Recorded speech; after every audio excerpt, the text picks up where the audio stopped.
So, sa ating website, www.apechomes.com. So, i-type nyo po yan. Kung gusto nyo pong i-train yung ating mga buyers or mga prospect buyers po natin, kung gusto po nila magbayad online, so apechomes.com sa upper right, katabi po ng ating seller's login, makikita po ninyo ang homeowners online. So, ito po yung para sa access ng ating mga buyers. So, click lang po natin yan and makikita nyo po itong login page ng homeowners online. So, if registered na po si buyer, so pwede po siya dito sa upper right, login.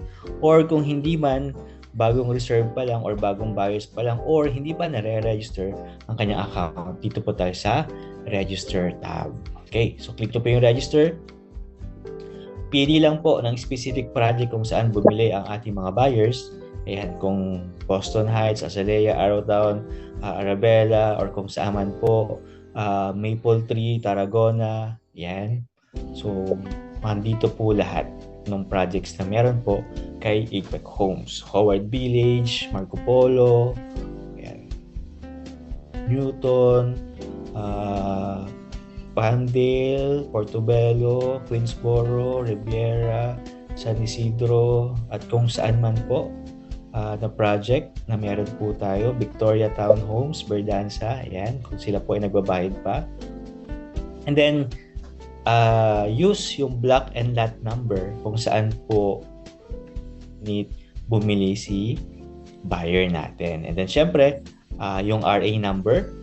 Kung meron na pong RA number ang ating mga buyers, so input din or encode din po natin yung RA number niya. And then, after po nun, click the next button. Hindi ko na po siya makiklik dahil wala po akong certain account na gamit para dito sa homeowners online. Pero after po niyan ay i-register naman po yung updated mobile number po ni buyer, and then email address, and then mayroon po siyang ma-receive na mga OTP or yung one-time password to verify na siya po mismo yung gumagamit or nag-access ng kanyang account. And then after that, upon confirmation, so pwede na po mag-login si buyers. So sa loob, makikita po ni buyer ang kanyang detailed accounts, including yung mga payments po niya. Kung may mga penalties po na hindi pa niya nababayaran yung kanyang monthly equity, so makikita rin po niya dyan yung statement of account, mga previous history ng kanyang mga binayaran, kailan po matatapos ang kanyang equity. So makikita po natin lahat dyan yan sa ating homeowners online. Okay?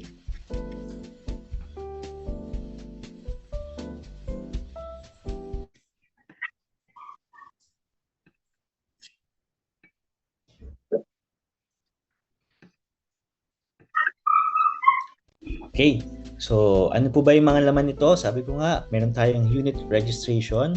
So kung ilan man po yung nabiling unit ni buyers, so pwede niya po yan i-register dito sa ating homeowners online. Pwede rin po siya magbayad through our online payment processing. Then meron tayong mga security features gamit po yung mga built-in OTP at saka SMS notifications.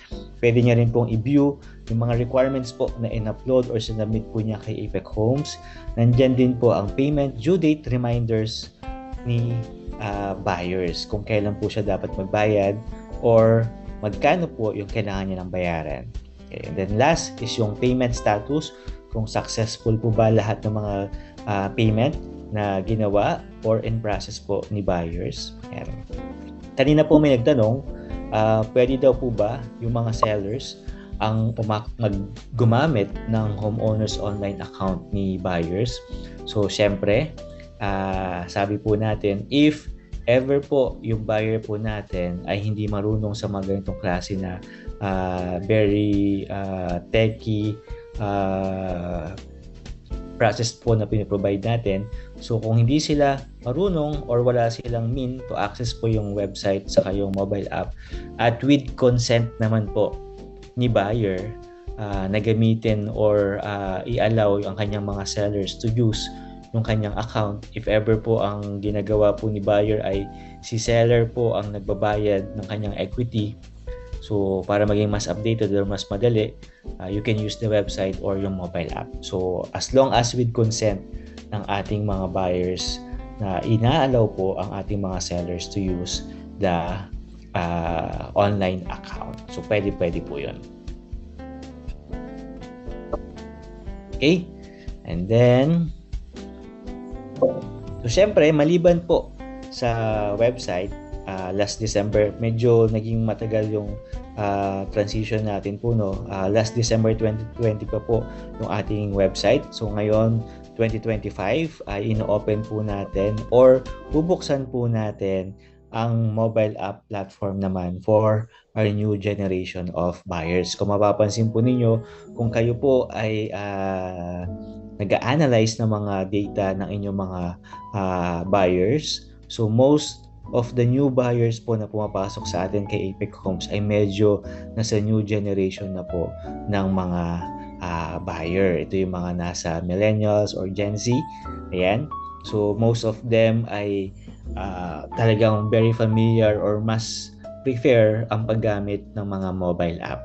Pero hindi ibig sabihin nito na gagamitin yung mobile app ay mawawala na po ang website ni Apex Home. So hindi po. So as long as meron pong gumagamit lahat po ng mga platforms natin, available pa rin po yan anytime, anywhere. Okay. So ang dinagdag lang po natin dito ay ang move-in appointment scheduling. Kung hindi po makapunta ang ating mga buyers sa ating mga site or offices, so pwede siyang magpa-schedule ng kanyang move-in appointment. At the same time, turnover po ng unit acceptance ay pwede rin pong gawin sa ating mobile app. So kung tapos na yung mga punch list na repair na or napalitan na yung mga need i-repair at okay na siya, pwede niyo na pong i-accept ang kanyang unit turnover through mobile app. And then last, na dinagdag po natin dyan is yung help desk appointment scheduling. Kung hindi po siya willing mag-antay para po sa pagtawag sa mga CSR natin at i-report yung mga concerns po niya, pwede po siyang mag-schedule ng kanyang help desk appointment para naman po kung ano yung date and time na available po siya, ang CSR po natin mismo ang tatawag sa kanya. Okay? So ito po ay available this first quarter of 2025. Waiting nga po tayo, gaya ng sabi ko, from last contract signing. Waiting po tayo sa approval from the Google Play Store saka ng iOS or yung App Store po natin. So once approved at naka-live na po ito to download, we will send you the certain link para po maibigay ninyo sa inyong mga buyers. At sila mismo ang magda-download at mag-re-register po ng kanilang mga account. Okay po.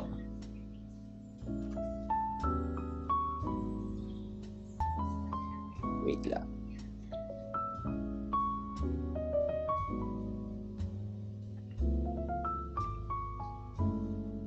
Okay, so we have three options na po para sa ating mga homeowners or buyers. So number one, we have the over-the-counter payment. So lahat po ng mga satellite office po natin or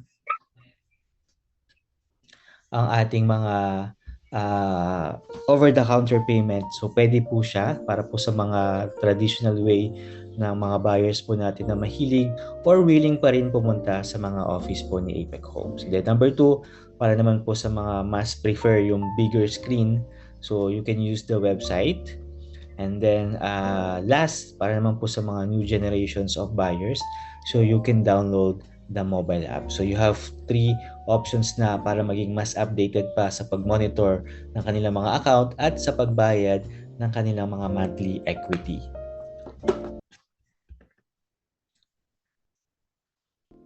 Okay, so next is yung ating Apex Sellers Connect o yung ating online reservation system na ginagamit po ninyo sa pag-reserve ng mga unit kay Apex Homes. Nakita po natin based on the 3 or 4 years record po, nasa 95% po ng online reservation natin at 95% po ng reservation natin ay nanggagaling po through online. So halos may ilan pa rin po tayong mga kasama na gumagamit din ng mga traditional na over-the-counter reservation po.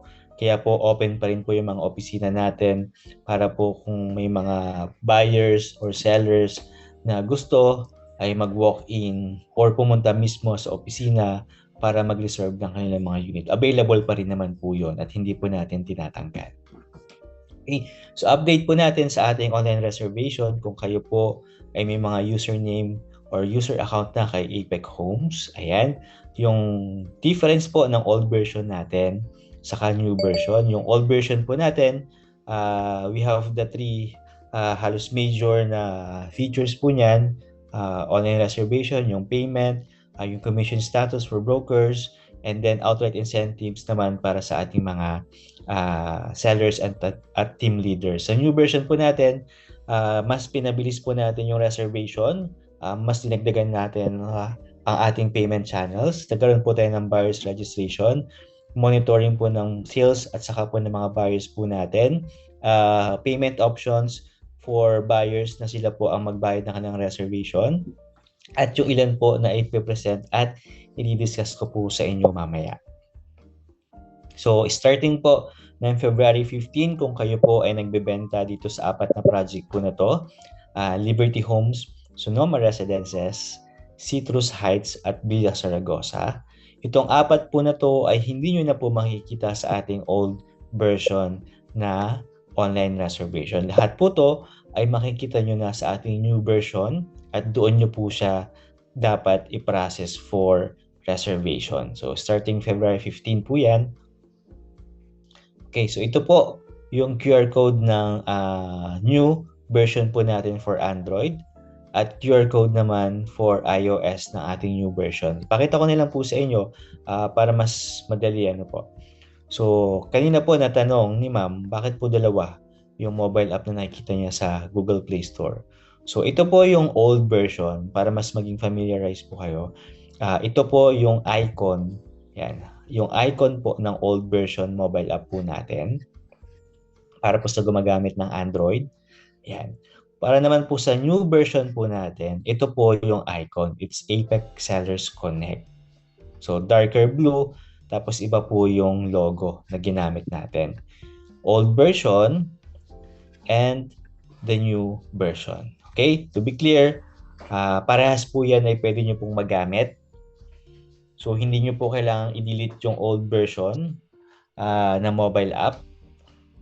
Lahat, yung dalawang yan ay pwede nyong i-download ng sabay at pwede nyong buksan ng sabay. So, gamit po ang inyong user account at password, pwede po kayong mag-login sa ating old and new mobile app at website. Okay?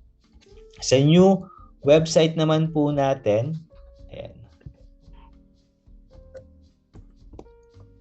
apexhomes.com, and then same katabi po ng homeowners online is yung sellers login. So, nandito po yung login page po natin. We have three options. The seller's login para po sa ating salesperson at team leader. Broker's login para naman po sa mga owners or directors or yung mga management position. And then ito po yung bago, which yung ating new reservation portal login. So, babalikan ko lang muna para po sa mga bago at hindi pa talaga nakakagamit ng ating reservation.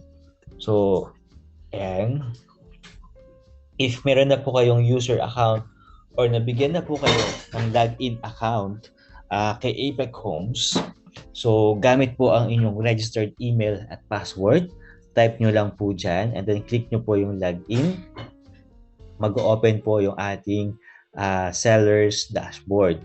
So, nandito po sa left side, yung mga features po na meron tayo sa old version. The buyer's assessment, kung kayo po ay nagdo-double check pa or nagko-qualify pa ng inyong mga buyers, so pwede nyo po magamit po yan. Pero kung kayo naman po ay sure na at alam nyo po na qualified yung mga buyers po natin, so no need nyo naman na pong gamitin po yan. Habang yung loan calculator po ay ginagamit po ito as reference lang, hindi the final computations na pwede nyo pong ibigay sa ating mga buyers. So reference lang if ever magkakaroon ng mga flexible terms or other percentage of payments, pwede po dyan. So huwag nyo gagamitin as the final final computation. Then next is yung online reservation. So ito po yung ginagamit natin to reserve yung unit kay Apex Homes. Pag-ibig take out, if marami na po kayong units na na-reserve at readily available na or on process na for take out, nandito naman po siya. So discuss natin yung online reservation dahil may nagtatanong po kanina. Yan, click nyo po yung online reservation and then pili po kayo ng specific project po na gusto nyo i-reserve or unit na gusto nyo pong i-reserve. So Maple Tree Residences. Meron po tayong dalawang unit type po dyan, duplex and single attached. So gusto natin yung single attached. Corner, inner, or end, pwede po dyan. And then click po natin yung search. So lalabas po ang lahat ng available inventory ni Maple Tree na single attached. Ayan. So based po dito sa single attached po natin, ang mga available block and lot number ay 54, 55, 56, 64, lot number 37, 38. So mukhang lahat po ito ay mga corner units na. So ayan, dahil medyo ang mamahal na po niya. Hindi man mahal. Actually, mura po itong single attached na to na corner lot. Kasi kung sa ibang developer po ito, kung makikita po ninyo yung corner lot po sa kanila at single attached, hindi po bumababa sa 3 milyon. Di ba?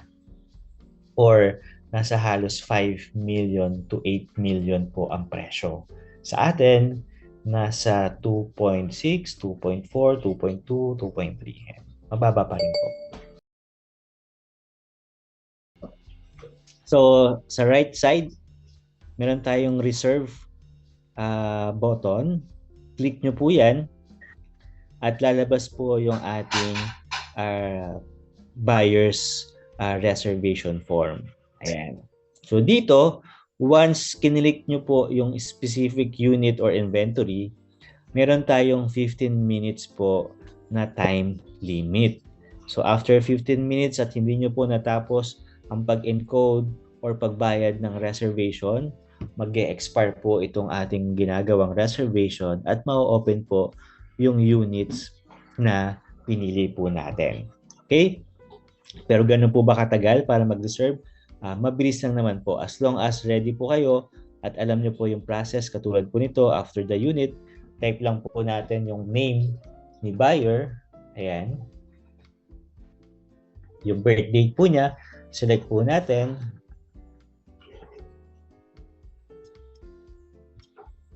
Hindi po ito tatagal halos ng 5 minutes dapat.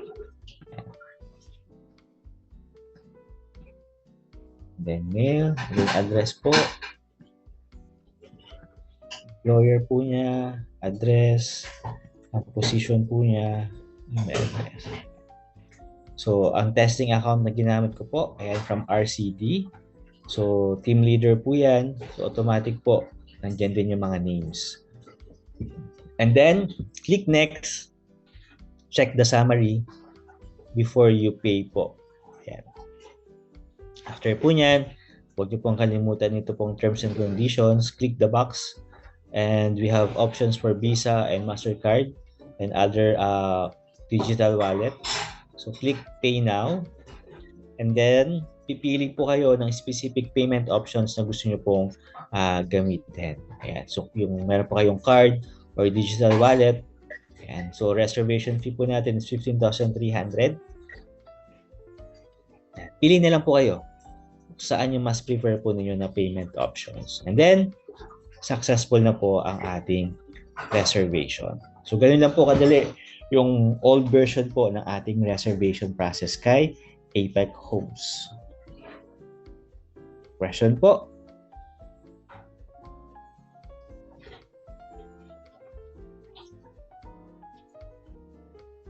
Pwede rin po ba i-advance ang payment para mag-fully paid agad ang equity sa website?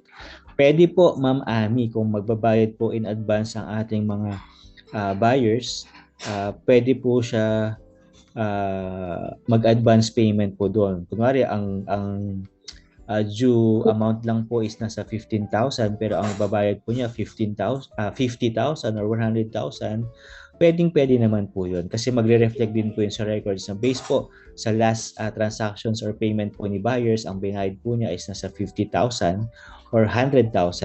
So, na-cover na po, sabihin po natin na yung 5 or 6 months na term ng payment po niya at fully paid na po siya. Tapos na po yung kanyang equity. Makikita pa rin po doon. Okay? So, dito po sa old version natin, wala pa po tayong requirements attachment. Okay? Same po ba sa new version? Magkaiba po. Kaya po ipipresent ko sa inyo ngayon yung ating new version. Open natin account ni Ma'am Martes. So, broker po, Ma'am Martes. And then, login. Ayan. So, after login po natin sa new portal, ito po lalabas. Click nyo po yung dashboard. Ayan. Dito, ma'am, yung nagtatanong na inventory po, mamaya po, i-discuss po natin. Ano po. So, dito po, as broker siya, nandyan yung options ng commission status, pag-ibig take-out, leaderboard, reservation, saka po yung buyer's registration. So sa team leader at salesperson category naman, ang makikita po natin ay outright incentives. So first, unahin po natin itong leaderboard features po natin. So sa leaderboard po natin, makikita yung basic information po nila Ma'am Mara JC Realty. Nandito rin po yung initial 3 areas kung saan mataas po or competitive ang Mara JC Realty. At the same time, yung top 3 projects po niya nandito rin po sa right side. So ito pong mga to ay mga base po sa gross sales. Ayan, kung makikita niyo po yung disclaimer po natin.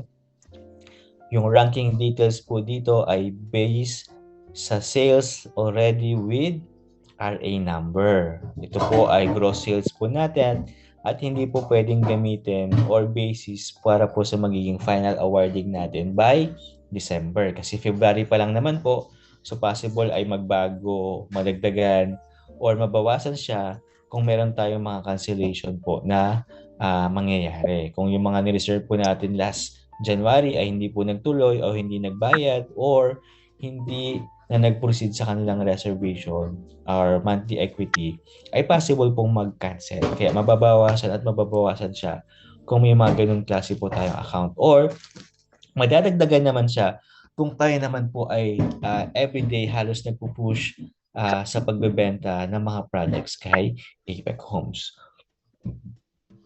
Okay, so dito po makikita natin yung overall ranking or standing po ng Mara JC Realty sa Apex Homes. So base po, as of date, sila Ma'am Mara JC ay nasa top 29 po na overall ranking broker ni Apex Homes. So, nandyan po siya. Number 29 with 15 million sales. And then, ang mga 28, 27, and 26 po, kung gusto po ni Ma'am Mara JC or gusto po ng Mara JC na mas tumaas ang kanilang ranking, makikita po nila yung difference ng kanilang ranking. So, from 1.5 million to 4.4 million gross sales, ang kailangan niya pong idagdag to reach yung number 25 ranking po natin. And then sa baba, ayan, so yung number 30, 31, 32, ayan, negative 721. So yan po yung difference niya if ever hahabulin po siya ng number 30, 31, at 32. And then, kasama po dyan is yung per area po natin kung saan po nagbebenta ang Mara JC. So, number 14 po siya sa Cavite, number 21 sa Central Batangas, at number 32 po sa Inner Bulacan. So, pwede niyo pong buksan din po yan to check and to analyze ano po ba yung mga gross sales difference po nung mga nasa top 11, 12, and 13. Ayan. So, halos nasa 400,000 to 2.7 million difference lang po siya sa number 11. Same din po sa baba. Yan, nasa negative 2 million to 3 million po ang kanyang advance or difference sa lower 15, 16, 17. Same din po yan kung gusto niyo pong i-monitor yung ibang projects. So based po dito, tatlong area po ang pinagbebentahan ng Mara JC at meron tayong mga open areas pa kung saan pwede magbenta ang Mara JC. Okay? So, yan. So meron pang ibang areas kung saan pwede magbenta kagaya ng Quezon, Inner Batangas, yan po. Then per area or per project naman po natin, based po dito sa record nila Mara JC, ang number 1 po nila ay ang Villa Zaragoza, Tarragona, Burbank at Azalea. Meron po silang options to sell yung ibang project katulad ng Citrus Heights, Palmdale, Verdanza, Grandview, Whistler, Maple Tree, ayan, para po mas tumaas or magkaroon ng contribution sa kanyang overall ranking. So, syempre, same po nung ating overall at per area ranking, pwede niya pong i-view. Ayan. So, based po dito sa Villa Zaragoza, nasa 15,000 lang po ang difference niya sa number 1. So, kung siya po makakapag-reserve or may mga bubuksan pong unit or meron siyang idadagdag na 2 or 3 unit, possible po ay nasa number 1 na si Mara JC. So, yan po yung ways to analyze itong ating mga ranking kay Apex Homes. Question po?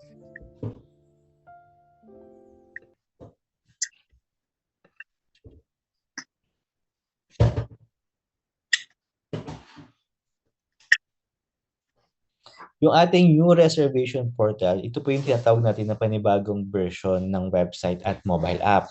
Kasi po eventually, yung old version po natin ay possible na i-disable na natin. Pero hindi pa natin sinasabi kung kailan po natin gagawin yon kasi gusto po natin ay halos 90% po ng sellers po natin ay marunong na pong gumamit or onboarded na po sa ating new version. So hindi namin kayo agad-agad pipilitin na gamitin yung new version. Kaya kung napansin nyo po, we have 4 projects lang na nilagay po dyan para mas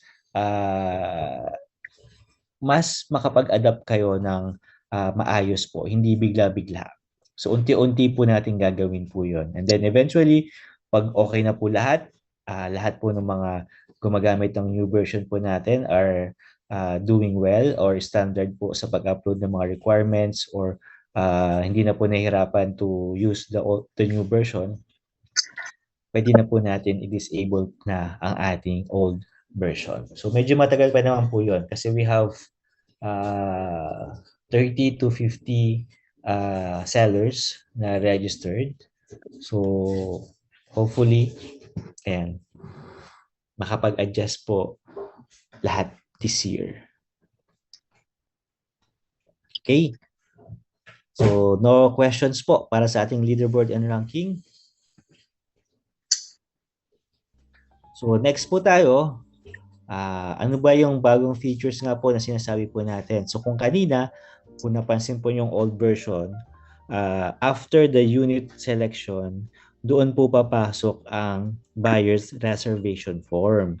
Pero dito po sa ating new version, mauuna po ang pag-register natin ng mga buyers before the reservation. So dito, wala po tayong 15 minutes po na nilagay para sa expiration ng registration ng buyers.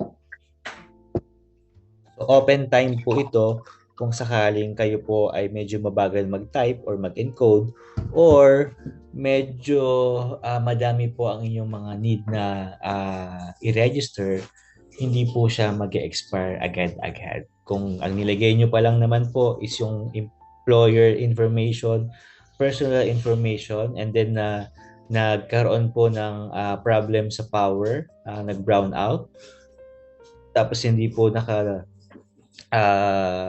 charge ang inyong mga laptop or PC or yung phone po ninyo nawalan po ng internet, masisave at masisave po lahat ng informations po na ni-register po ninyo. Hindi po siya agad-agad mawawala. Babalikan nyo lang po yon and then continue lang po yung inyong registration.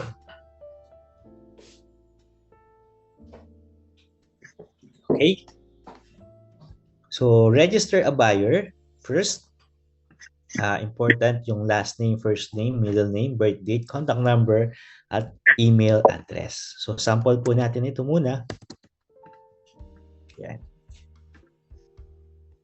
And then, middle name, birth date po. Ito po, hindi nyo po kailangan i-type dahil meron tayong drop down po dito. Contact number, ayan, noted na po ilagay ang 0 dahil meron na po tayong area code dyan na +63. Email address, and then create account. Make sure na tama po lahat before we click the create account. The spelling, birth date, the number, ayan, dahil hindi niya po siya mapapalitan or mai-edit po mamaya. Please confirm. And then automatic po ay magkakaroon ng automated reference ID si buyer. Yan po ay unique reference ID per buyer at hindi po siya pwedeng magpalit sa ibang buyer po na ni-register po natin. Kung tama po siya or okay na po at gusto nyo i-continue, so you can add the buyer's information. Ito po, add buyer. Or kung gusto nyo pong mag-register pa ng ibang account, so okay muna yung basic information, you can click yung confirm. So click natin yung confirm. Makikita po natin dito, sa buyer's registration, we have one registered buyers pa lang. Ang status po niyan ay for encoding. Kasi hindi pa po natin tinapos ang lahat ng information sa kailangan natin kay buyer. Okay? So we can continue. Click nyo po yung action icon. And then, nandyan na po. Sabi ko nga, automatic po yung reference ID. Yung last name, first name, birth date, at middle name, hindi nyo na po pwedeng ma-edit. Kung mali man po yung spelling po niyan. Yung age po niya, ay automatic din po, based sa birth date po niya. Contact number, pwede nyo pong mabago kung nagbago ng number or nagpalit. Email address, same din po. And then, civil status. Yan. Single. Yan. Religion po, drop down din. And then sa address po natin, hindi na po siya katulad nung old version po natin na itatype nyo po bawat isa.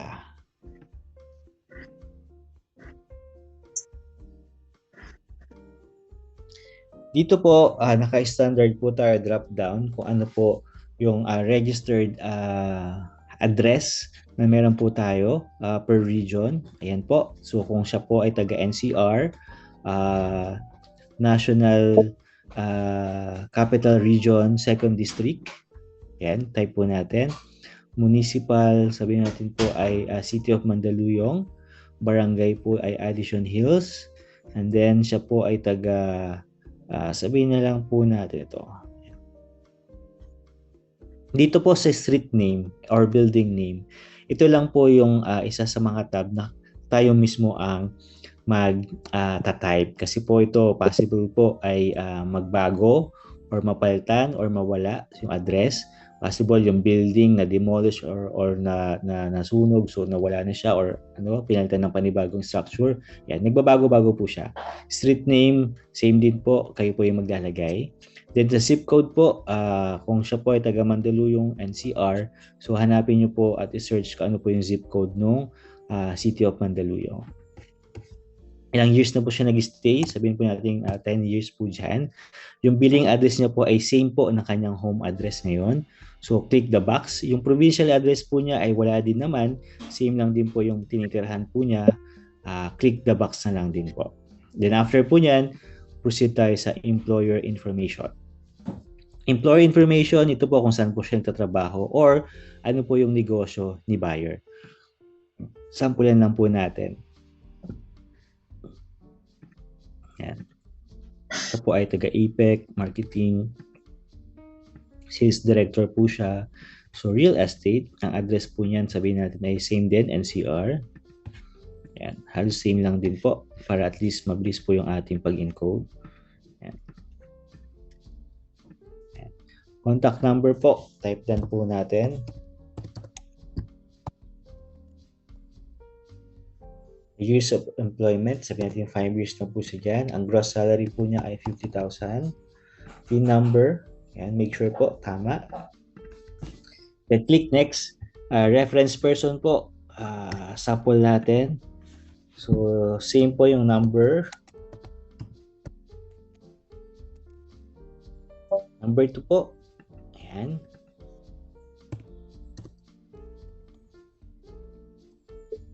And last, ayan.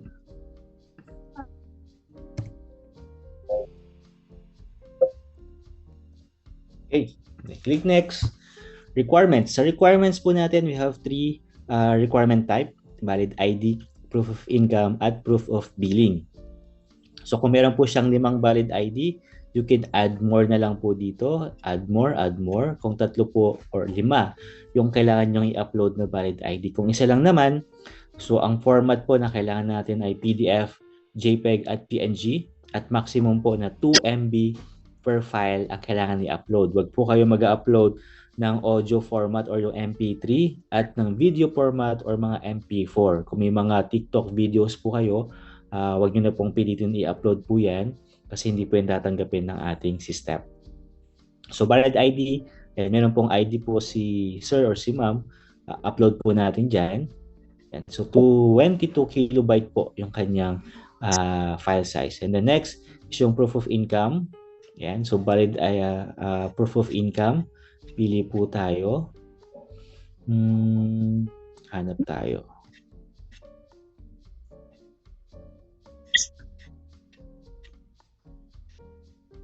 Yan. Pay for...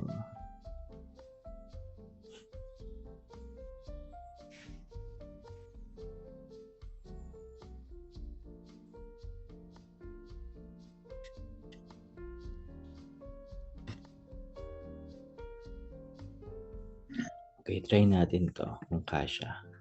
Yan, pansin nyo po, no? 4.6 MB.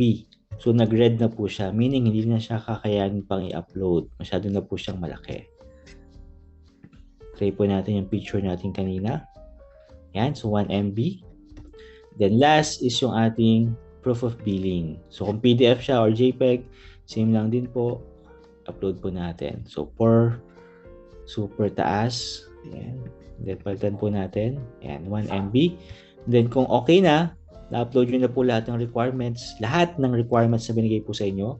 Click po natin yung next para naman po sa brokers and sellers information. So, yung gamit po natin ngayon ay kay Ma'am Mara JC. So, automatic po ang kaniyang broker name with the contact details po na provided po ng Mara JC. So, meron siyang mga team leader. As of now, wala pa po siya. Hindi pa po naka-register or hindi pa po naayos. And then salesperson po. Okay? So automatic naman po mag-fill po yung number po dito kung sino yung mga ilalagay or registered team leader po ng Mara JC. And then click po natin yung next para naman po sa unit na gustong bilhin ni buyer. So dito po, sabi nga natin, unit is just a preference lang. Hindi po siya actual selection ng unit kung saan yun po ang i-reserve ni buyer. So pwede po ito magbago mamaya, later on, kung siya po ay decided na or diretso na po tayo sa reservation. Kung same din naman po yung nilagay nyo dito na unit na gustong bilhin po ni buyer at available po yung unit sa ating inventory, pwede din po yung mangyari. Okay?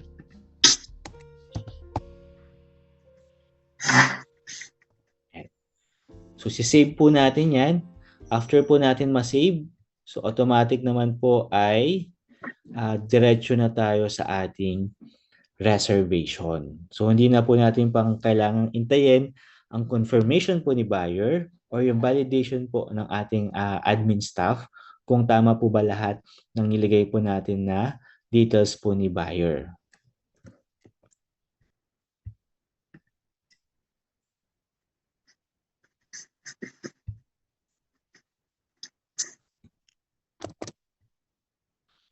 Ayan.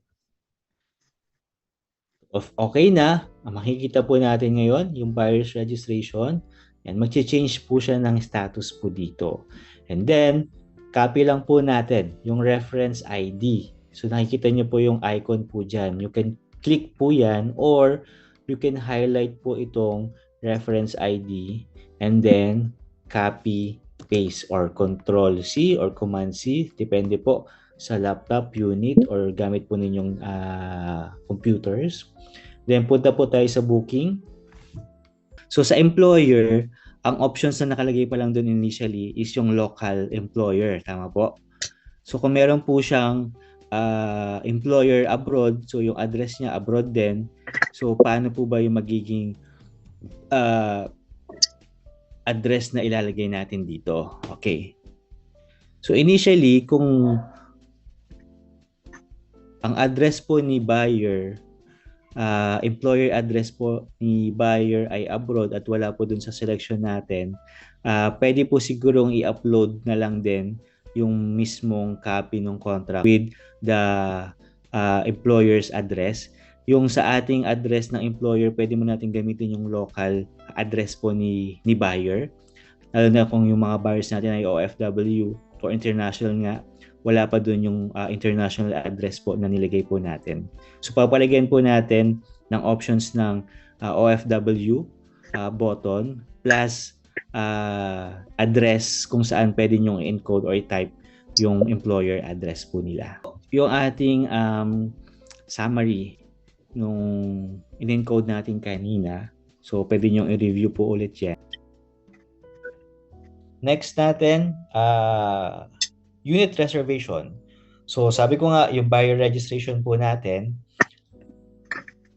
unlimited naman po yung time niyan. Kung gusto niyo pong balikan anytime or hindi niyo po matapos agad yung registration, bukas or the following day or next week or next month gusto niyo ikumpleto, doon niyo pa lang ikukumpleto yung registration, pwede po yun. Pero syempre, hindi naman yun yung pinaka parang standard natin na ginagawa. Kapag nag-register tayo ng buyer automatic, make sure na kompleto na siya kagad para ready na kagad for reservation. At ayaw din naman po natin na mawala pa yung buyer na ni-register natin online. Okay? So dito po sa booking, dalawa po yung tab under po niyan. Yung reservations, nandyan po ang lahat ng available inventory or units na inopen natin sa panibagong version. Doon po sa ating old version, ang nakalagay po dyan ay online reservation. So, pag-click nyo ng online reservation, lalabas na lahat ng inventory na meron kay APECOM. So, dito, hiniwalay po natin. Yung appointments naman po, ito po yung listahan naman ng mga buyers po natin na successful yung kanilang reservation. Kung makikita po nyo dyan, yung reference ID nandyan pa rin po. Ano po yung payment reference ID po na reservation po? Yung appointment date and time. Dito po, sa appointment date and time, si buyer na po mismo ang magbubook ng kanyang online interview and orientation. So lalabas po dyan, magre-reflect po dyan.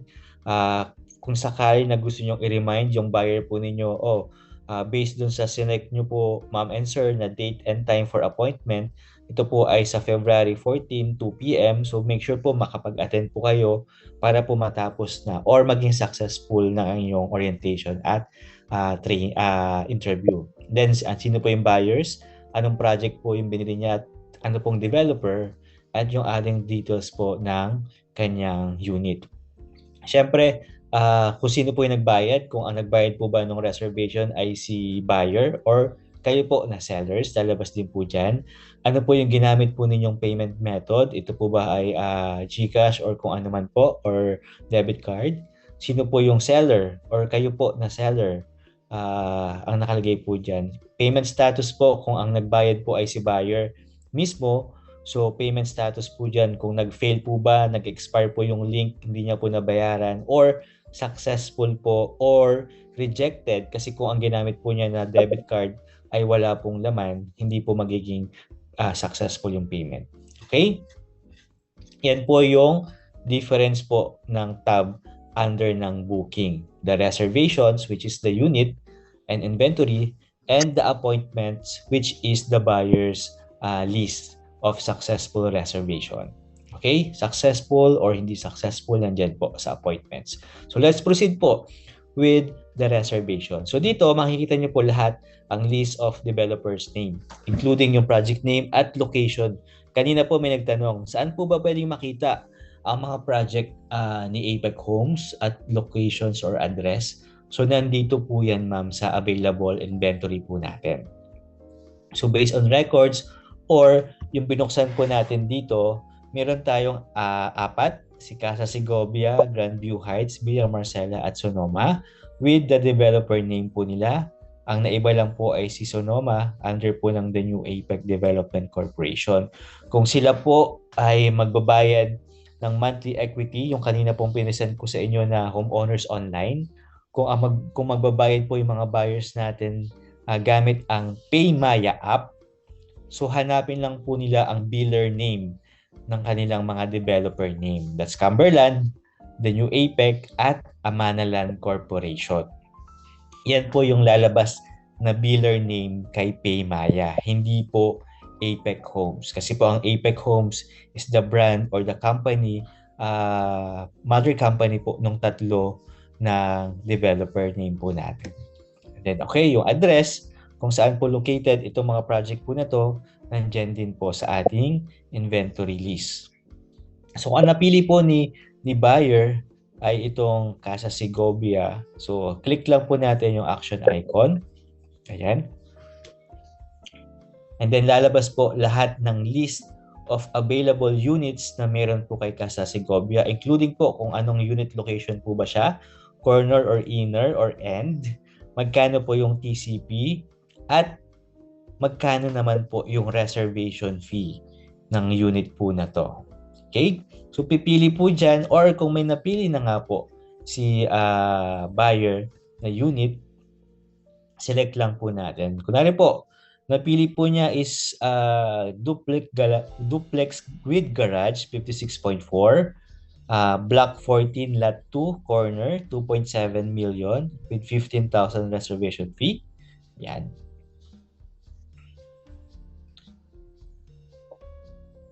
Ayan. So, after po nun, lalabas po yung reservation information. So, sabi ko nga, very important yung ating reference ID. Ito po.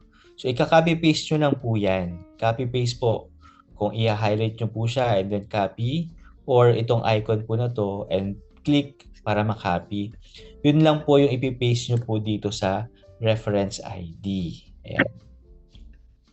So, kung siya po ay hindi pa kompleto or hindi pa successful yung inyong pagre-register, hindi po siya pwede pang i-register. Pero kung siya po ay nakompleto na natin at na-submit na po, so dito naman po lalabas na pwede na siyang mag-reserve or pwede nyo na po siyang i-reserve.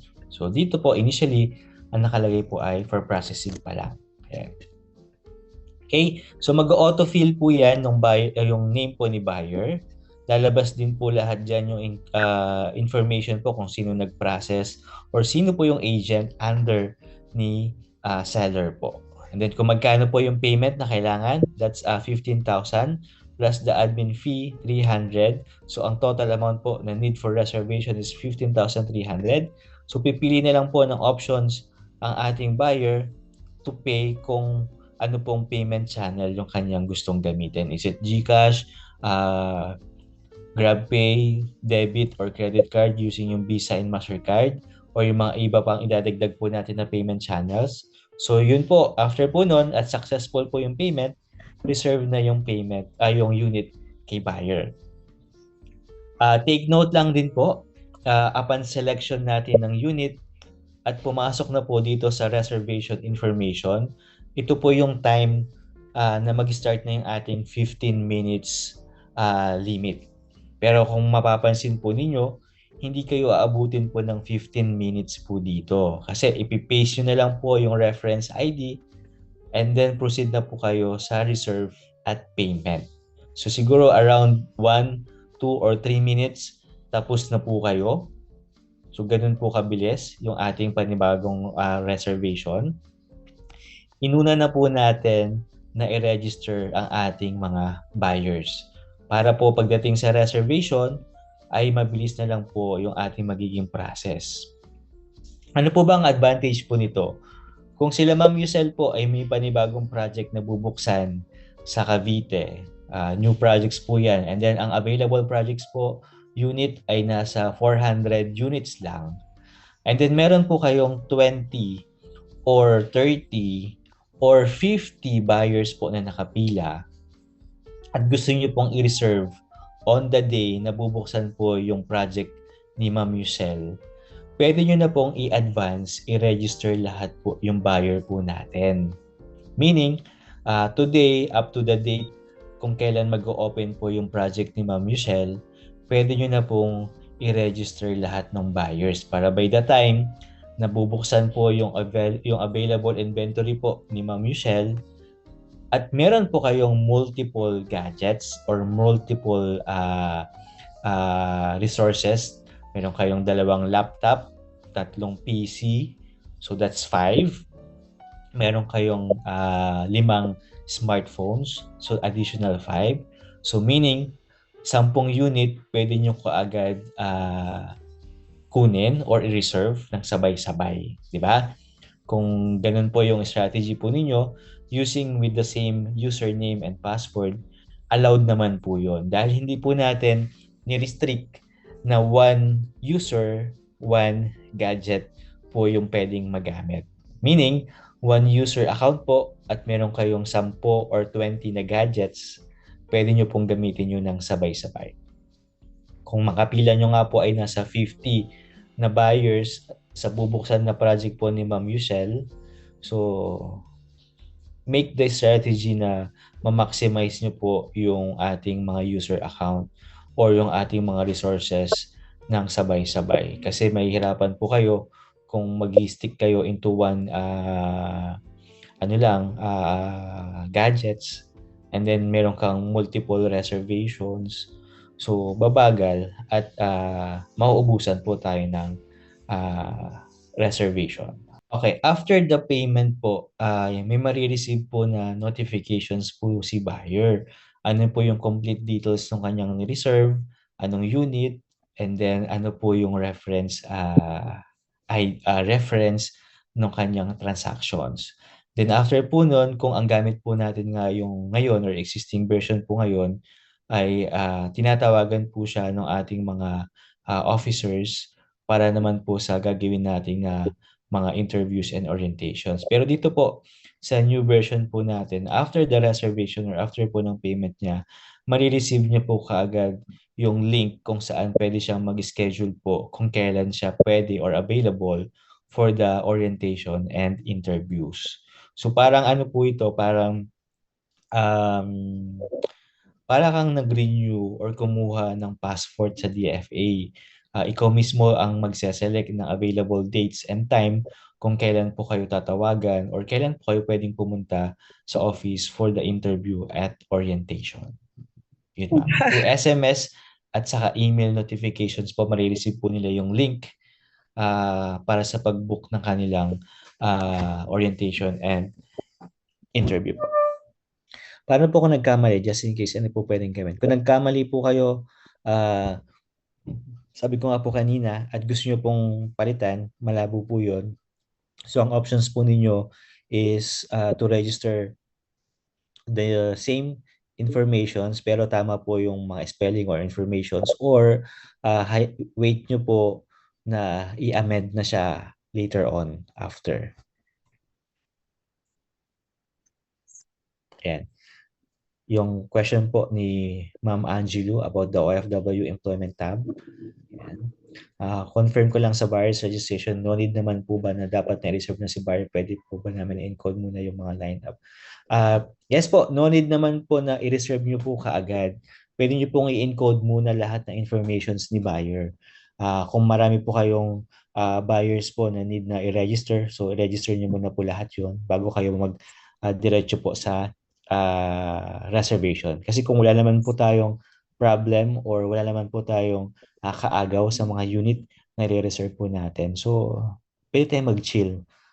sa pagre-reserve po dyan. Pero kung unahan at talagang agawan po ng unit dun sa projects po na yun, might as well after registration ay diretso na po tayo sa reservation. Good afternoon po from RCD Bulacan. Good afternoon po, ma'am. Ma'am or Sir Mar, may question po kayo? Sir, what if lang yung address po is hindi nakapangalan sa buyer po? Paano Yung pong proof of hindi nakapangalan yung proof kay of buyer? address. Proof of billing, sir, hindi naka-under sa name niya. Kanino po siya nakapangalan, sir? Example, sir, nakapangalan siya, kanya nag-rent lang sila tapos yung bill nila nakapangalan doon sa unit owner. Pwede po silang gumamit po ng contract of lease. Di ba po, pag nagre-rent tayo, meron tayong kontrata with the Yes po. landowner or the tenant or kung unit owner. So, you add the contract of lease agreement po nilang dalawa as tenant at saka yung owner plus yung proof of billing kung saan po siya nakatira. So, doon po, mas mabe-verify din na doon siya nakatira talaga. Okay po, sir. Thank you po. So how about po nagbago yung isip ni sell ni buyer ng slot na pinapa-reserve? Pwede po ba magpalit? If hindi pa naman po siya nare-reserve, Sir Deo or Ma'am Deo, at on process pa lang po yung reservation, so pwede po siya magpalit anytime ng kanyang unit as long as hindi niya pa po nababayaran.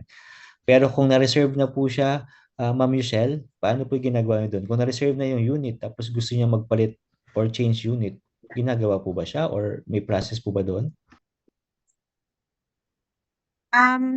Online reservation po, kung mag-change ng unit, transfer na yung tawag doon. So, magpupunta po siya sa Centro Mall office para sa transfer of unit. So, titingnan po natin doon kung doon ba sa lilipatan niyang project is marami pang available block and lot. So, pwede pa siyang makalipat. Pero kung mga reopen, yun po ay may process tayo kapag ka naglabas tayo ng mga reopen, let's say Paragon Village, tapos tatlo lang, ilalabas natin sa portal, let's say ngayong araw, tapos na-reserve po lahat, wala na po yun. Kasi yung mga for transfer, on the day ng reopen, hindi po sila pwedeng mag-transfer ng unit kinabukasan pa po.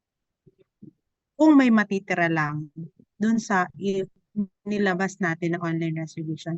And additionally po, dun sa tanong ni Sir Mark kanina about po dun sa proof of billing, ang current process po kasi natin, kapag kasi buyer ay nag-fill up ng BIS, so kung ano yung nilagay niya doon na billing address or home address, titingnan po natin yon kung nagtatali sa proof of billing na ibibigay niya. So, no need na po na mag-attach ng certification or kung ano man po. Basta tali lang po yung nasa BIS niya sa proof of billing na ipoprovide.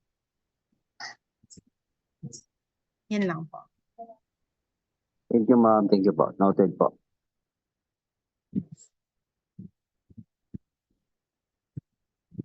Ayan. Other question po. Yung Amana Land at Cumberland Development Corporation. Yes po. APEC Homes po ay may tatlong developer which is si The New APEC Development Corporation, si Cumberland Development Corporation at si Amana Land Corporation. So yung tatlong developer po na yan ay separately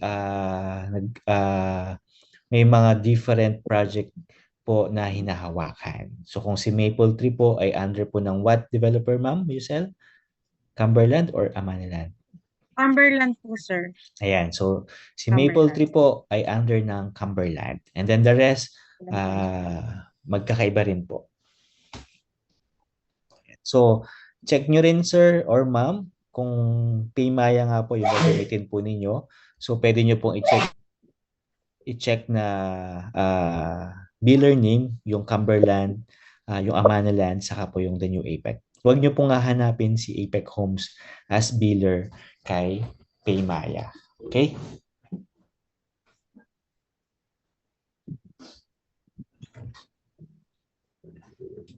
Other question po, transfer fee for change lot, meron po ba, Ma'am Michelle, if magpapalit? Yes, meron po tayong transfer fee, 2,000 pesos if same project, and 5,000 pesos if from one project to another. Reserve. Kung office po siya magre-reserve, yan. We have Centro Mall, office po sa Laguna, Cabuyao, Laguna. Ito po yung mall natin sa Cabuyao, Laguna. Sa second floor po yung office po ng APEC po doon. And then we have Lipa, Batangas. Sa mga taga Batangas po na nagre-reserve din. Meron po tayo doon malapit sa SM Batangas. Meron din po tayo sa Burbank Village. May binuksan or bubuksan tayong office po doon. Alam ko pero tapos na yung office po doon. Meron din po tayo sa Quezon City, Panorama. Meron din po tayo sa Bulacan, Pampanga, at Tarlac. So, andyan po yung mga different office kung saan pwede pong mag-over the counter si buyer, payment or reservation po. Ayan, sige po, daanan po natin to. Existing inventory po as of January 2025. Mabilis lang po ha. Yan na natin update. So, sa Bataan po natin, meron tayong 850 units. Batangas, meron tayong 1,021 units. Azalea, Burbank. Cavite, meron tayong 1,452. Pero mukhang naubos na yata ito ni Ma'am Michelle. Tama po ba? Tarragona at saka Maple Tree Residences. Ayan, yung project po natin sa Cavite. Inner Bulacan, 329 units. Ayan po, Greenway, Villa Saragosa. Meron din po tayo sa Laguna, Whistler Village, 840 units. As of January po ito ha. So ngayon ay February na, so possible nabawasan na po itong mga units po natin na available. And then Outer Bulacan, 6,430, Arrowtown, Blue Tree, and Casa Segovia. Pampanga po is 2,700 units, Charleston at Fillmore. Quezon, we have 4,264 units, Citrus at Palmdale Village. Sa Rizal po, meron tayong 862, pero mukhang ubos na po ang ating Teresa Park. Queensboro po yata, meron pang natitirang konti. Ayan. And then, meron din po tayo sa Tarlac na 2,000 units, 17 Brentwood, 200 Brentwood, Liberty Home 67. So, existing units po natin, ayan, sa nagtatanong po, meron tayong 20,808 units. So, hindi po kayo mauubusan lahat. Kayo po ang mamimili kung saan po kayo gustong magbenta at gustong makarami ng benta. Pero syempre, priority natin ang Laguna, Cavite projects. Diba, Ma'am Yu?